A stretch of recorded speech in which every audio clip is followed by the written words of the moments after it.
हक़ाइक़ TV official में हमारे आज के मेहमान जनाब नासिर शराजी, एक जाने पहचाने तजियाकार, जाने पहचाने सहाफ़ी और एक माने हुए इन्वेस्टिगेटिव रिपोर्टर तो नहीं मैं कह सकता, इन्वेस्टिगेटिव आप कह लें तजियाकार।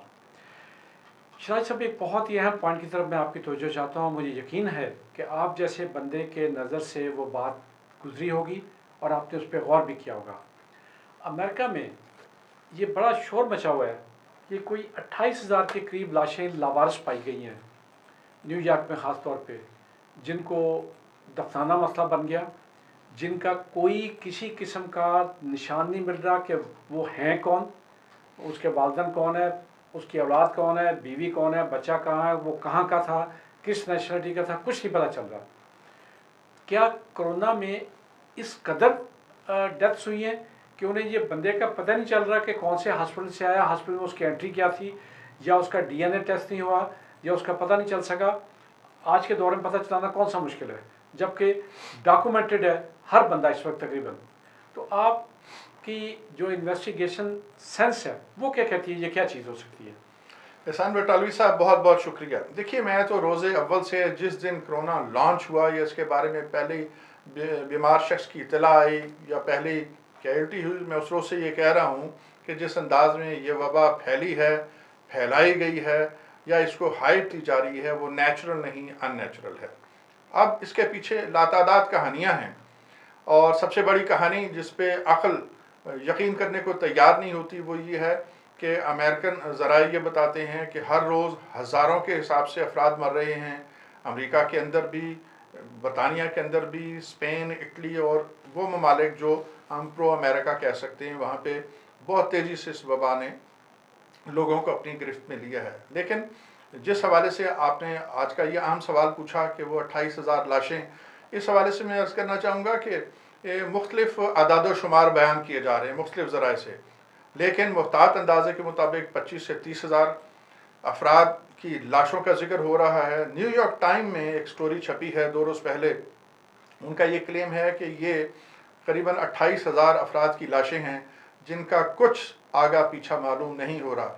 ये कौन लोग थे, इनके नाम क्या हैं, इनकी बीमारी क्या है, ये कब हॉस्पिटलाइज हुए, कब इनका इंतकाल हुआ, इनके वरसा कौन हैं, किसी बारे में कोई इत्तला मौसूल नहीं हो रही। ज़रा ये भी कहते हैं न्यूयॉर्क टाइम्स से रिलेटेड कि हम कोशिश कर रहे हैं इन्वेस्टिगेट करने की कि इस कहानी का सिरा हाथ आ जाए, लेकिन ताईं दम उनके पास कोई ऐसा कॉन्क्रीट एविडेंस नहीं है जिसको पकड़ के वो कदम आगे बढ़ा सकें। इसी तरह बताया जा रहा है कि बरतानिया में भी हज़ारों अफराद की लाशें हैं जिनके बारे में मालूम नहीं है कि वो कौन लोग थे, उन्हें बीमारी ने कब आन दबोचा, वो किस प्रोसेस से गुजरे, उनके टेस्ट हुए, उनको ट्रीटमेंट दिया गया, उनको क्वारंटाइन किया गया या नहीं, और कब उनकी मौत हो गई। अच्छा, अब तस्वीर का एक और रुख ये है कि तदफीन की कुछ फुटेजेस हमें नज़र आती हैं, लिहाजा अगर पहली बात पर यकीन ना किया जाए तो दूसरी जो फुटेज है उस पर यकीन करने को दिल करता है कि जब चीज़ें सामने आ रही हैं कि ताबूत आ रहे हैं दर्जनों में नहीं, सैकड़ों में नहीं, हज़ारों में, और क्लेम भी किया जा रहा है कि लोगों की अमवात हो रही हैं और तदफीन के मनाजिर भी नज़र आ रहे हैं, तो फिर सवाल ये पैदा होता है कि इस कहानी में कहीं ना कहीं सच्चाई ज़रूर है, लेकिन फिर वही $1 मिलियन क्वेश्चन कि ये कौन लोग हैं। मेरे पास जो ज़राए हैं मैंने उनके ज़रिए थोड़ी सी तहकीक की, अमेरिका में भी, बरतानिया में भी और बाहर भी। ज़राए ये बताते हैं कि देखिए, ये तमाम अमवात कोरोना से तो नहीं हो रही। ये जो आदाद शुमार अमेरिकन ज़राए दे रहे हैं, बरतानवी ज़राए दे रहे हैं, उसमें इबाहम है, उसमें एग्जैजुरेशन शामिल है, लेकिन कुछ सवाल उठाए गए हैं। उनमें से सबसे अहम सवाल ये है कि हमें ज़रा कोरोना को एक साइड पर रख के देखना होगा कि जब अफ़गानिस्तान में घमसान का रन पड़ा हुआ था, नेटो अफवाज भी थी, अमेरिकन फ़ौजी भी थे, बरतानवी भी थे और मुल्कों के भी फ़ौजी थे, तो उस जंग के नतीजे में जो आदाद शुमार दिए जाते थे, बताया जाता था कि अमरीकी अफवाज या नेटो अफवाज का लॉस ऑफ लाइफ जो है वो आटे में नमक के बराबर है, और दर्जनों नहीं, सैकड़ों नहीं, हज़ारों की तादाद में अफ़गान जो हैं उनको तहत किया जा चुका है, उनको मार दिया गया है। तो अक्ल इस बात को भी तस्लीम नहीं करती थी। देखिए, अफ़गानिस्तान अफ़गान मुजाहिदीन का मुल्क है, वो उसके चप्पे चप्पे से वाकिफ़ हैं, उनको मालूम है कि महफूज जगहें कहाँ हैं, जबकि अमेरिकन या नेटो अफवाज जो थी वो उतना उससे वाकिफ़ नहीं थी। फिर अफ़गान मुजाहिदीन जो थे वो काफिलों पे हमले करते थे, महफूज जगह पे बैठ के वो नीचे फायर करते थे, चाहे रॉकेट लॉन्चर से हो, चाहे वो गन फायर हो, चाहे मशीन गनें हो, चाहे कोई और चीज़ हो। तो loss of life as a matter of fact Afghans का इतना नहीं होता था। मुतहारिब जो फ़ौज थी, जो वहाँ पे गासिब फ़ौज थी, जो काबिज़ फ़ौज थी, जो मुतहारिब फ़ौज या अफवाज थी, उनका लॉस ऑफ लाइफ ज़्यादा होता था। आदाद शुमार में ये नहीं बताया जाता था।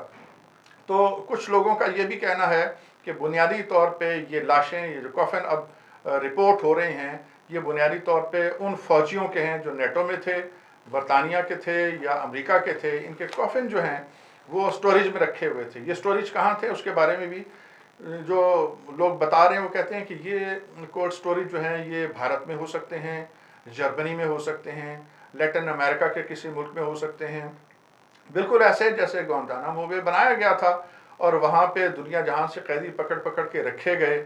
इसी तरह कुछ ऐसी नामालूम मकामात भी हो सकते हैं जहाँ कोल्ड स्टोरेज में ये लाशें रखी गई थीं और अब उनको कोरोना बहाने ला के तो दफनाने की कोशिशें की जा रही हैं। अभी तक इस हवाले से कोई बहुत ज़्यादा अथेंटिक प्रूफ तो सामने नहीं आया, लेकिन मैं समझता हूँ कि न्यूयॉर्क टाइम एक बड़ा जिम्मेदार अखबार है।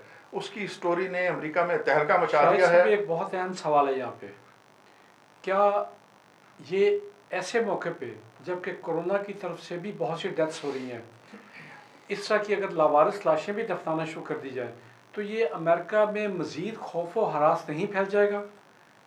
जी दुरुस्त कहा आपने। इससे यकीनन खौफ व हरास फैल चुका है। आम अमरीकी शहरी जो है वो सियासत में दिलचस्पी नहीं रखता, वो अपने काम से काम रखता है, लेकिन जहाँ इंसानी जानों का ज़िया हो वहाँ पे हर तरफ सवाल उठते हैं। अमरीकियों ने बुनियादी तौर पे मैसिव स्केल पे कोई बहुत ज़्यादा तबाही नहीं देखी, चाहे पहली जंग अज़ीम हो, दूसरी जंग अज़ीम हो। देखिए बरतानिया के हर शहर पे बम्बार तैयारे आके बमबारी करते थे। जर्मनी में लोगों ने बम्बारमेंट देखी, जर्मनी तबाह भी हुआ। इसी तरह जापान तबाह हुआ, लेकिन कोई जहाज़ अमेरिका पे बमबारी करने के लिए नहीं पहुंचा। उन्होंने इस टाइप की तबाही नहीं देखी। अगर जंग के नतीजे में कॉफिन वहाँ पे पहुँचते तो ह्यू एंड क्राई इतना होना था कि उस हर दौर की, यानी 2-3 अदवार जो गुजरे हैं जिसमें ये जंग जारी रही है, तो अमेरिकन सदर जो है उसको अवाम के सामने जवाबदेह होना पड़ता था। चूँकि उनका ये पॉलिसी मैटर था, पेंटागन की पॉलिसी होती है, सिविल हुकूमत उस पर अमल पैरा होती है, लिहाजा इस चीज़ को वो सीक्रेट रखते हैं कि लॉस ऑफ लाइफ कितना है। अगर सैकड़ों की तादाद में भी कफन वहाँ पे पहुँचते उस वक्त जबकि ये लोग मारे गए थे, तो अमेरिका में एक इनकलाब आ जाना था, लोगों ने सड़कों पे आ जाना था और हुकूमत को ये जंग उस वक्त ख़त्म करनी पड़ी थी। अब हम इराक जंग के हवाले से भी बात कर सकते हैं, मिस्र, शाम, सूडान, लीबिया और हर वो जगह जहाँ पे अमेरिका ने किसी बहाने हमला किया, हुकूमतों को टॉपल किया, लोगों को बेदरेख मारा गया।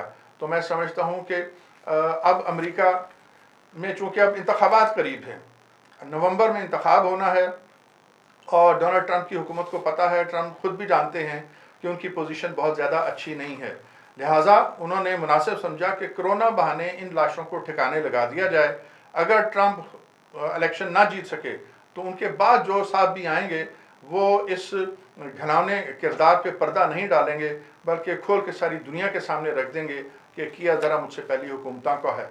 तो मैं समझता हूँ कि जो चीज़ें, जो खदशात सामने आ रहे हैं, उसमें इस खदशे के हक़ में काफ़ी चीज़ें हैं। लेकिन शाहिद साहब आप ये सोचें कि आप जैसा रिपोर्टर, आप जैसा तजियाकार अगर ये चीज़ें जान सकता है या उसकी नज़र में ये चीज़ें आ सकती हैं, तो ये पूरी दुनिया से इतनी देर तक ये राज छुपा क्यों रहा? और अगर एक और बहुत अहम सवाल कि ओसामा जैसे दुनिया भर के वांटेड आदमी की लाश बकौल उनके समंदर में बहा दी हमने, तो अगर ये लावारिस लाशें ही थी और उसी इलाके की थी, तो क्या ये समंदर में नहीं बहाई जा सकती थी उस वक्त ही, अगर गायब करना मतलूब था तो? जी एहसान बटौली साहब, मैं समझता हूँ कि आज की दुनिया जो है, बिलखुसूस वेस्ट, ये मकरो फरेब की दुनिया है। वहाँ पे सच कम है। काफ़ी जंगें अब मीडिया के ज़ोर पे जीती जाती हैं। दुश्मन को उतना नुकसान नहीं पहुँचता जितना मीडिया में बढ़ा चढ़ा के बयान किया जाता है। बताया जाता है कि दुश्मन को तहे तहे कर दिया गया, इन रिटर्न उनको ज़्यादा नुकसान नहीं पहुँचा। तो ये झूठ की दुनिया, जैसे मैंने अर्ज़ किया, उसामा बिन लादेन की कहानी पे मुझे तो आज तक एतबार नहीं आया। मैं इसको भी एक झूठ समझता हूँ।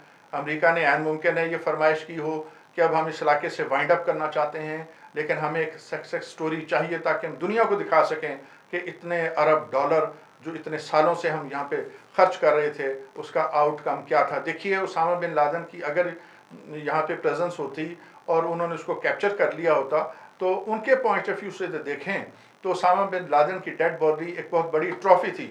وہ تو اسے شیشے کے باکس میں رکھتے, ساری دنیا میں اس کی تشہیر ہوتی, گھماتے پھراتے اور پھر اپنے آپ کو جسٹیفائی کرتے کہ ہم نے ایک بہت بڑا کارنامہ انجام دیا.